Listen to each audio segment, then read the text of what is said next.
Attention mga Filipino senior citizens, incentives na inyong matatanggap mula sa gobyerno. Pag-uusapan natin sa video na ito. Hold up.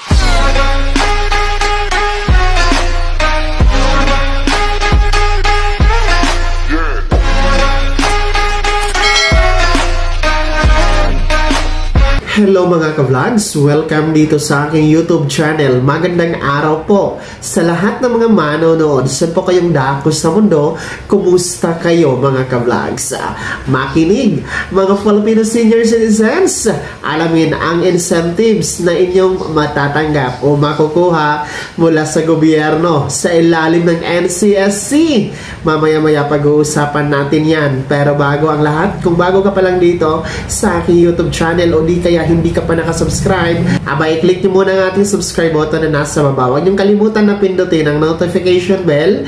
Ilagay niyo po sa all para naman updated kayo sa lahat ng mga videos na aking i-upload.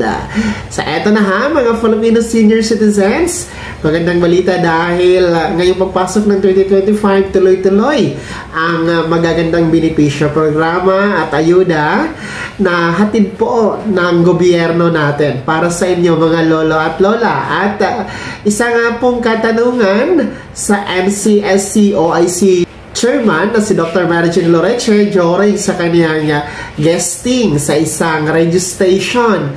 Natanong po kung ano po ang mga incentives na ibibigay ng gobyerno sa mga senior citizens na hindi pa umaabot sa centenarian o 100 years old. Narito, panoorin po natin. Dahil po sa Centenarians Act, makakatanggap ng 100,000 ang mga seniors na umabot ng 100 years old.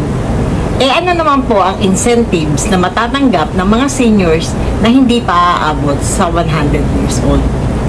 Napaka niyan, no? Napaka-importante tanong niyan kasi ang laking tulong nung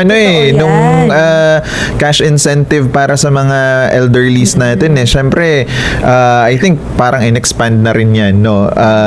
Doc. Yes, that's correct.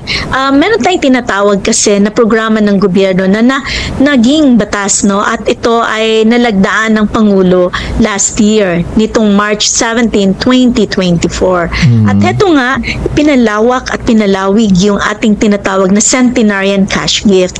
Ang sa centenarian kasi dati, pag umabot ikong 100 years old, tatanggap ikaw ng 100,000 pesos. Sa bagong batas, in the expanded centenarian, dito sa ating 11382, nakasaad, pag ikaw ay dumating sa edad na 80, 85, 90, 95, 80, 85, 90 at saka 95, ikaw po ay tatanggap ng 10,000. Subalit ito ay nakalaan at nakasaad March 17, 2024 onwards. So malaking tulong ikaw ay nag-80, 85, 90 at 95 bago naging batas ito ng March 17, 2024, hindi ikaw pwede at hindi ikaw qualified.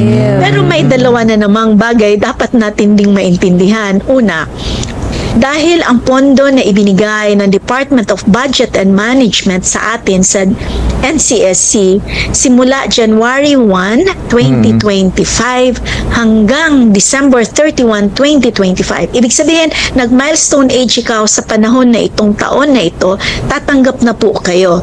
Pero yung ating mga pumasok ng 80, 85, 90 at 95 ng March 17, 2024 hanggang December 31, 2024, waitlisted po muna tayo. Konting pasensya lang kasi ito ay hinihingian pa natin ng budget sa Department of Budget and Management. Oh, yun naman pala. Hindi naman pala totally waitlisted. At least ang maigi nito, kahit hindi ka pa 100, meron ka ng financial support na makukuha, no? At na-enjoy na nila. Oo, napakalaking tulong ito pambili ng gamot, yung pang-araw araw-araw nila. Diba? Napaka, kumbaga, sa ibang tao, maaaring maliit lang yung 10,000, pero sa ating mga senior citizens, na malaki na rin tulong yun. So, ayan mga senior citizen, no? Malinaw naman po na sinabi ng ating OIC Chairman ng NCSC na si Dr. Mary Jane Loreche na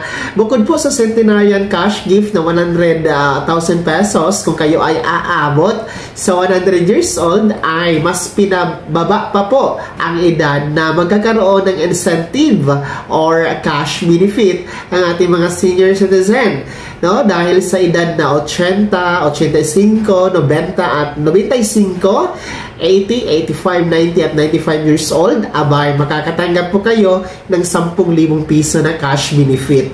Noon kasi, ang nakakatanggap lang talaga ng cash gift mula sa gobyerno, yung mga umaabot sa 100 years old pataas, o yung tinatawag natin na centenarian na mga seniors. Pero dahil po sa mababang tsansa na makakaabot tayo sa pagiging centenarian, dahil hindi naman po lahat ay nakakaabot talaga sa 100 years old, no? Ayon sa isang pag-aaral kasi, nasa 72 years old lang po ang lifespan ng mga Filipino.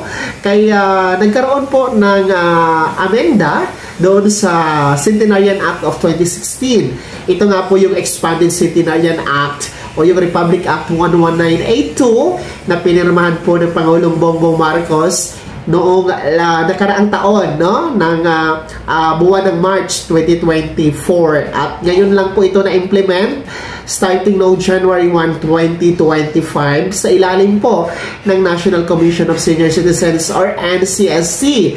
Sa kanila na po ang pamamahala dito at nasa kanila na po ang pondo na binigay ng Department of Budget and Management. So, 10,000 piso po ang incentives na makukuha ng ating mga senior citizen na merong exact na edad 80, 85, 90 at 95 years old simula po noong January 1, 2025 pataas, ha? So, yun po ang insentibo na makukuha ninyo mula sa gobyerno sa ilalim ng NCSC. Kaya pwede na kayong mag-apply niyan, no? Tumuho lamang po kayo sa inyong Office of the Senior Citizen Affairs or OSCA na nasa munisipyo or city hall ninyo.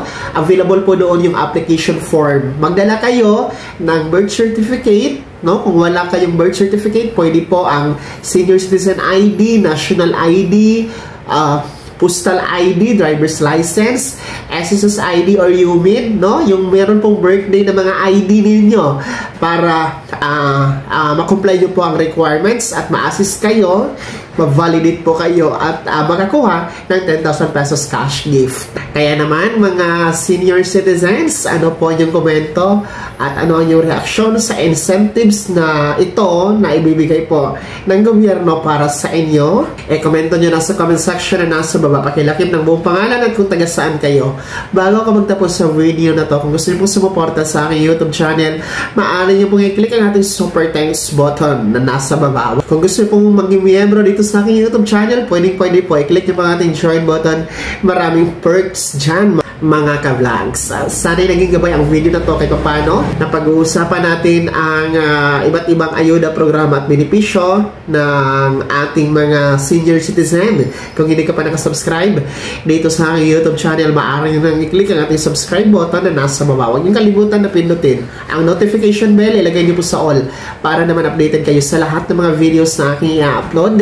Maaari nyo rin i-like ang video na to at kung meron ka pang mga katanungan, maaari nyo rin i-komento sa comment section na nasa baba. Paki-follow na din po ang aking official Facebook page na nasa screen nyo. Muli po ako si Daniel Timpawan na nagsasabing dito sa aking YouTube channel, Pawang Katotohanan at lahat totoo lamang.